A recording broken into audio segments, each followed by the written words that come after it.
በዛሬው ዕለት አስደሳች የማለዳ ሰናኝ መረጃዎች ተሰምተዋል ከሳውዲ አረቢያ ማለት ነው። እነሆ አስደሳቹ የምህረት ትዕዛዝ ተላልፏል።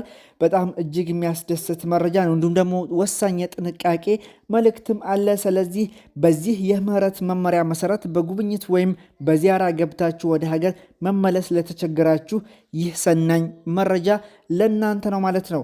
ሰላሙ አሌይኩም ወረሕመቱላሂ ወበረካቱ። ሰላም ክብራትና ክብራን ውድ የቻናሌ ተከታታዮች ባላችሁበት ሰላማችሁ በዚህ ትበል።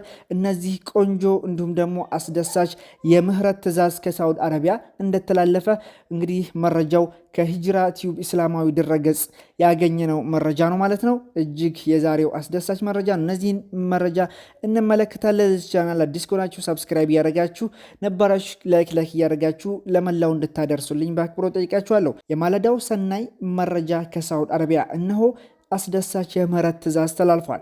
በጉብኝት ሳውዲ ገብታችሁ ለመውጣት ለተቸገራችሁ በሙሉ በየትኛውም ጊዜ ወደ ሳውዲ አረቢያ በጉብኝት ወይም በዚያራ ገብታችሁ ወደ ሀገር በወቅቱ በተፈቀደላችሁ ጊዜ ባለመመለሳችሁ ቅጣት ተላልፎባችሁ ዜጎች የሳውዲ አረቢያ የመንግስት ከዚህ በፊት ጥሎበት የነበረውን የገንዘብና የእስር ቅጣት ሙሉ በሙሉ በማንሳት ምህረት ስለማድረጉ መረጃው ደርሶኛል።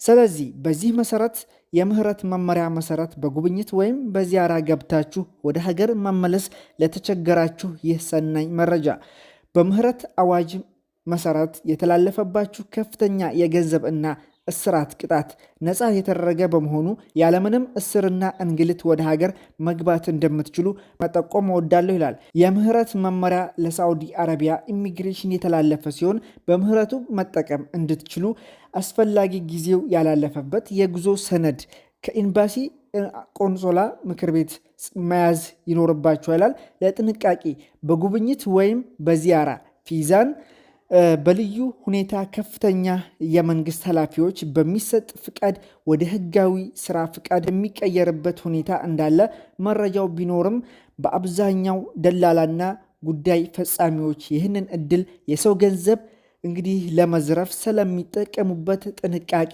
ታደርጉ ዘንድ እመክራችኋለሁ። በጉብኝት ወይም በዚያራ ፊዛን ወደ ህጋዊ መኖሪያ ፍቃድ እናስቀይራለን ከሚሉ አጭበርባሪ ደላሎች ተጠንቀቁ። እንግዲህ እናስጨርሳለን ካሏችሁ ቅድሚያ ስራውን ሰርተው መኖሪያ ፍቃዱን ከማረጋገጫው ሊያቀርቡና ከዚያው አጣርታችሁ ክፍያ መፈጸም ትችላላችሁ። ከዚህ ውጭ ገንዘብ እንግዲህ ቅድመ ክፍያ ወይም ከፍላችሁ እንዳትዘረፉ ስል የወንድም ምክሬን እመክራችኋለሁ ይላል።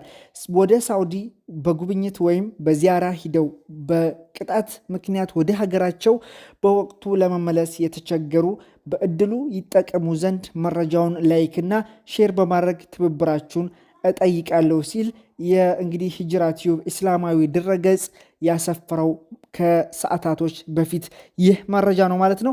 ሁላችሁም ይህንን እንግዲህ የምህረት አዋጅ ለመላው እንግዲህ በተለይ በስደት ዓለም ላይ ያላችሁ እህት ወንድሞቼ እንድጠቀሙበት ሼር እያደረጋችሁ እንድታዳርሱት በአክብሮት ጠይቃችኋለሁ።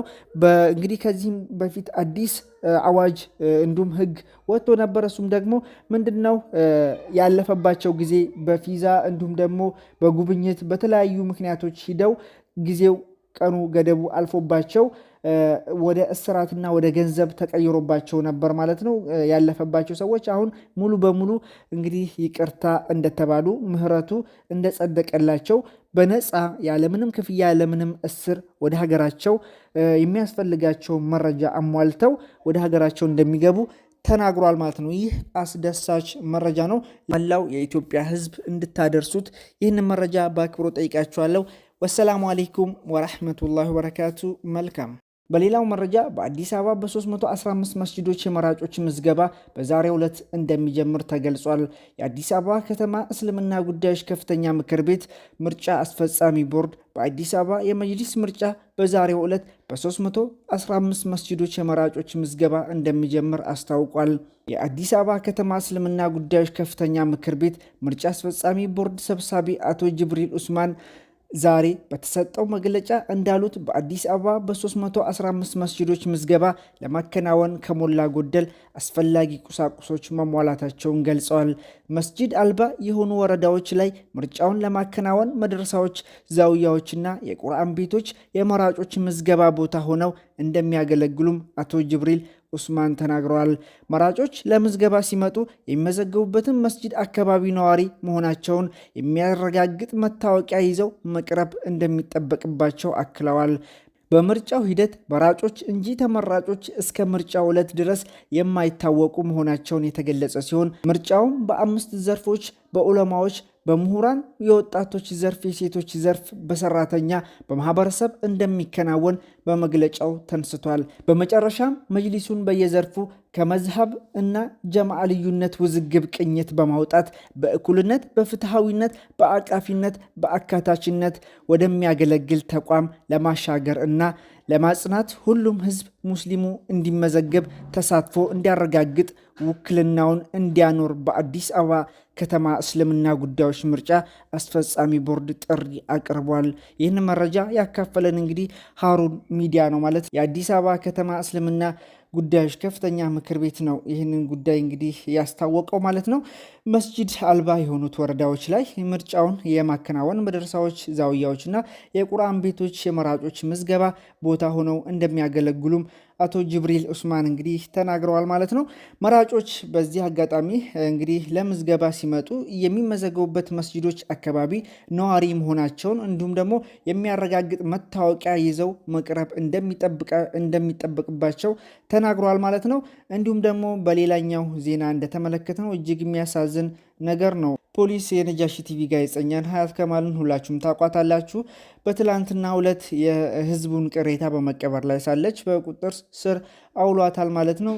እንግዲህ ፖሊስ ምን እንደሚል አላውቅም። ከዚህ ጋር ተያይዞ ሂጅራ እስላማዊ ድረገጽ ያስተላለፈው መልእክት አለ።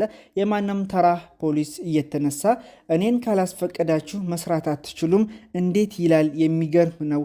እንዲህ ከሆነ ብሮድካስት ባለስልጣን ፍቃድ መሰጠት ለምን አስፈለገ? ፖሊስ ስራውን ደርቦ እየሰራለት የሚል እንግዲህ ቅሬታ አቅርቧል ማለት ነው።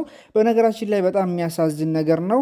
ይህ ነገር ጋዜጠኛ ሀያት ከማልን እና ካሜራ ባለሙያውን ካሊድ ተቂን ቀረጻ ላይ እያሉ ነው የተያዙት ማለት ነው። የብሮድካስት ፍቃድ ካላመጣችሁ አትለቀቁም የሚል ነገር ነበር በመባላቸው ደግሞ ስራ አስኪያጅ ጀማል አህመድ ፍቃዱን ይዞ እንዲፈቱ ቢጠይቅም የመገናኛ ብዙሃን ባለስልጣን ፍቃድ ቢኖራቸውም እኛን ሳታስፈቅዱ መቅረጽ አልነበረባችሁም በሚል መታሰራቸው ነው እየተነገረ ያለው። ፍቃዱንም በመጀመሪያ የታሰሩት ፍቃድ የላችሁም ተብለው ነበር።